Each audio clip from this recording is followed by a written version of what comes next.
subtopik seterusnya 9.5 iaitu pembezaan peringkat kedua. Hak ni cikgu akan cerita secara ringkas sebab lepas ni pelajar akan belajar apa kegunaan pembezaan peringkat kedua.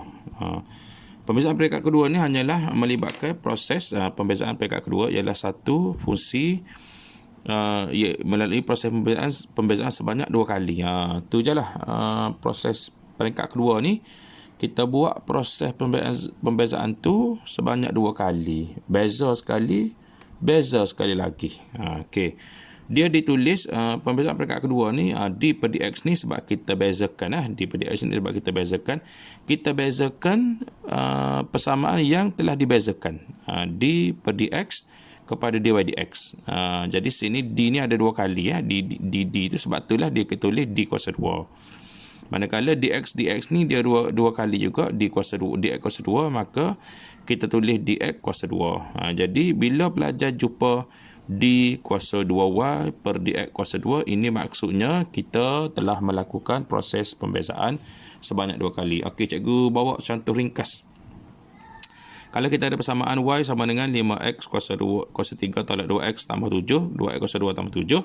So, kalau kita buat pembezaan peringkat pertama, kita beza sekali, maka kita dapat 15x kuasa 2 tolak 4x. Jadi, 15x kuasa 2 tolak 4x ni, kita beza pula ni. 15x kuasa 2 tolak 4x ni. Bezakan sekali lagi, maka 15x kuasa 2, bila kita beza, kita dapat 30x. Negatif 4x, bila kita beza, kita dapat negatif 4. So, pembezaan peringkat kedua dia dapatlah jawapan 30x tolak 4, iaitu D kuasa 2y per dx kuasa 2. Okey, jadi pelajar kena faham sini, beza tu kita buat 2 kali.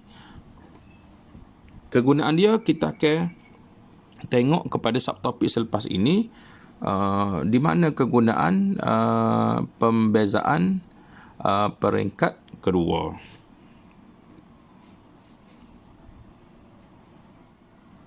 Okey, kita pergi terus kepada subtopik yang seterusnya 9 poin titik pusingan iaitu titik pusingan maksimum dan juga titik pusingan minimum. Apa itu titik pusingan? Mula-mula kita pergi definisi terlebih dahulu. Apa itu titik pusingan? Titik pusingan di mana titik di mana graf akan mula berubah bentuk berbanding sebelumnya. Nanti cikgu tunjuk lukisan kejap lagi maksud berubah bentuk ke mana.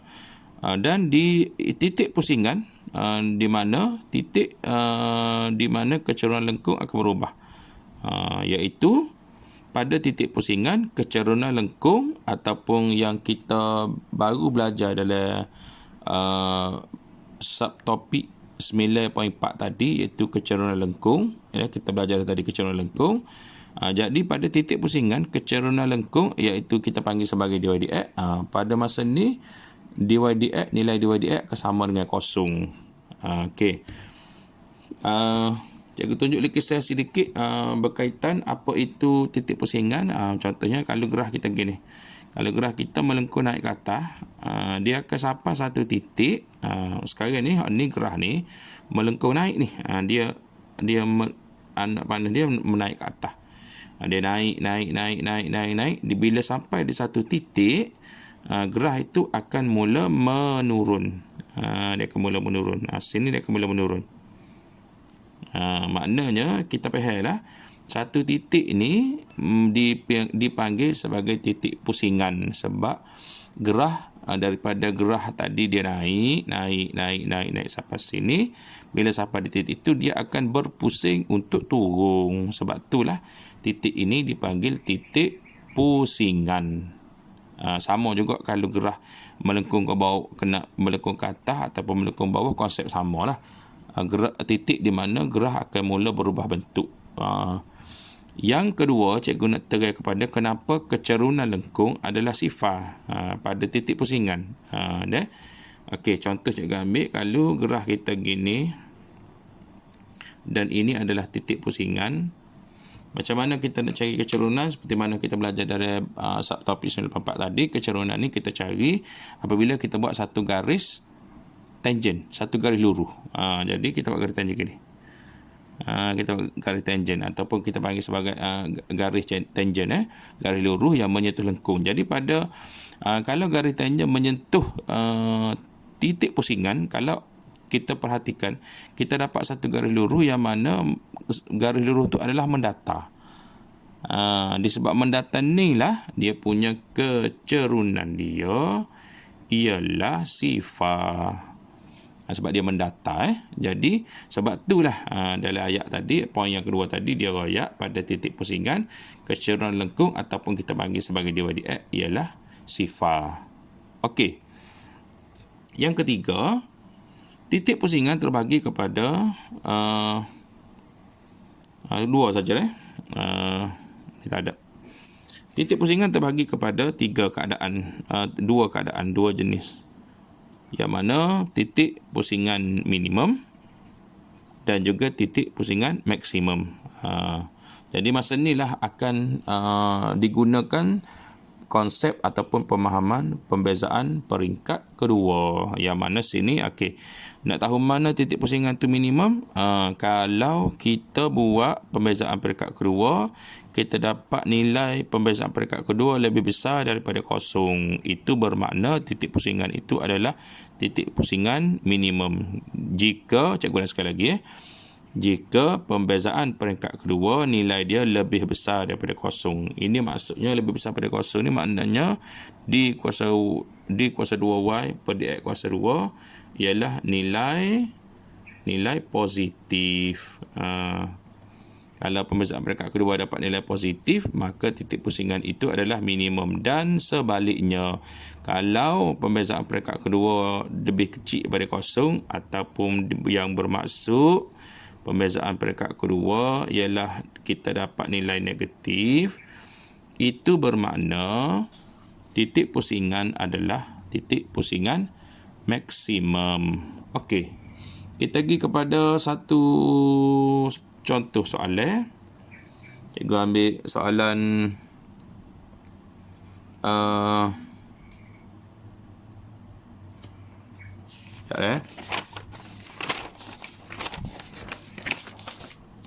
soalan nombor 2. Okey, cari koordinat titik pegun ataupun titik pusingan. Nama lain bagi titik pusingan juga dipanggil sebagai titik pegun.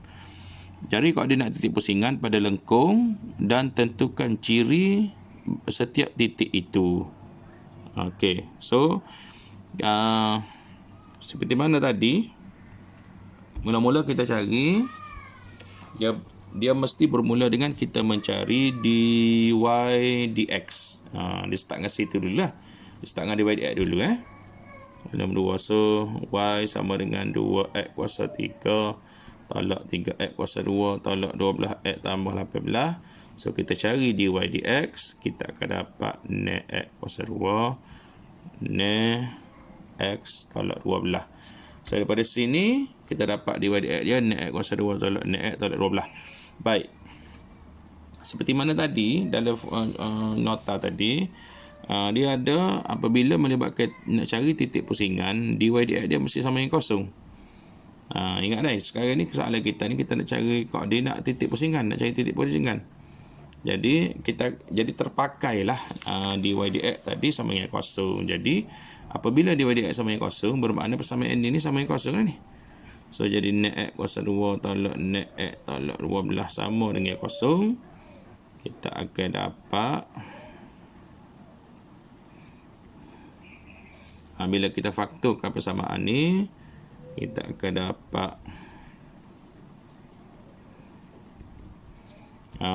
dapat dua nilai x. Satu nilai x ialah 2, satu lagi nilai x ialah negatif 1. Okey. Jadi sebenarnya yang kita dapat sekarang ni adalah koordinat titik pusingan ni. Titik pusingan ni ada dua nilai x. Nilai 1 so nilai 2, satu nilai x ialah 2, satu lagi nilai x ialah negatif 1. Okey, nak dapat pasangan nilai y dia, kita ambil nilai x 2 ni dan juga nilai x 1 ni, kita ganti dalam persamaan hak asal tadi. Persamaan y sama dengan 2x kuasa 3 tolak 3x kuasa 2 tolak 12x tambah 18. Ganti dalam ni lah. Okey, jadi cikgu ganti dalam 2 dah. So, cikgu ganti nilai y, cikgu ganti dengan nilai 2.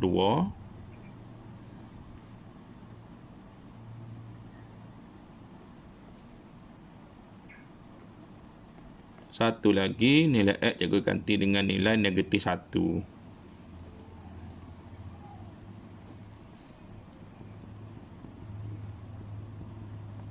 Okey, jadi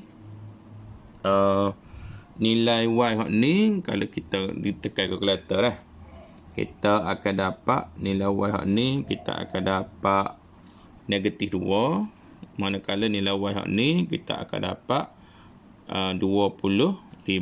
Okey, maknanya kita sudah dapat dua koordinat titik pusingan. Satu koordinat titik pusingan ialah 2 negatif 2, satu lagi koordinat titik pusingan ialah negatif 1 25. Ada dua titik pusingan. Jadi apa ada dua titik pusingan ni? Kalau pelajar perasan perhatikan persamaan dia, persamaan y tadi, persamaan lengkung kita ni, ini asal persamaan lengkung kita ni sebenarnya dia kuasa 3 ni.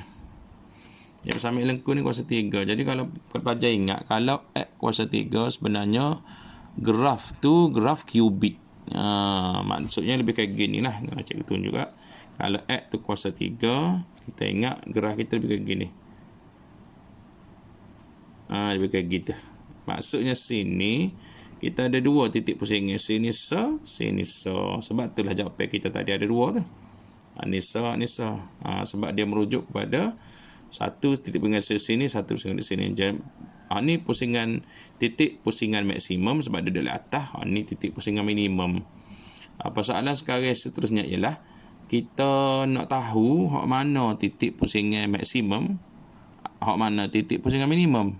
Masa ni lah kita akan guna pemahaman ataupun konsep pembezaan peringkat kedua untuk cari maksimum minimum lah. Okey. Jadi cikgu tulis balik tadi dy dx dy dx kita ialah net x kuasa 2 tolak net x tolak 12.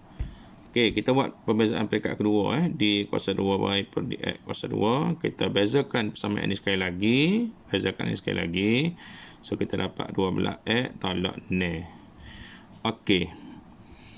Masa ni kita ada satu lagi penggantian x. Kita nak ganti x mana? Nilai x2 ni ke nilai x negatif 1. Ganti salah satu lah. Ambil besar. Okey, kita ambil ni. Contohnya cikgu ambil ni. X nilai 2 ni. Okey, bila ganti dalam ni, kita dapatkan dah. Kita dapat 24 tolak ni.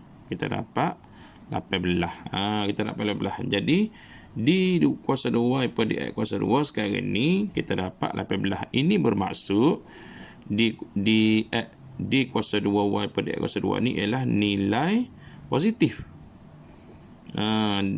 Pembezaan peringkat kedua kita dapat nilai positif. Kita dapat 18. Tadi nota kata, nota jaga bagi mula-mula tadi dia kata kalau pembezaan peringkat kedua kita dapat nilai positif, apa yang kita boleh simpulkan ialah dia akan minimum. Okey, maksudnya tadi kita ganti x tu nilai 2 sini.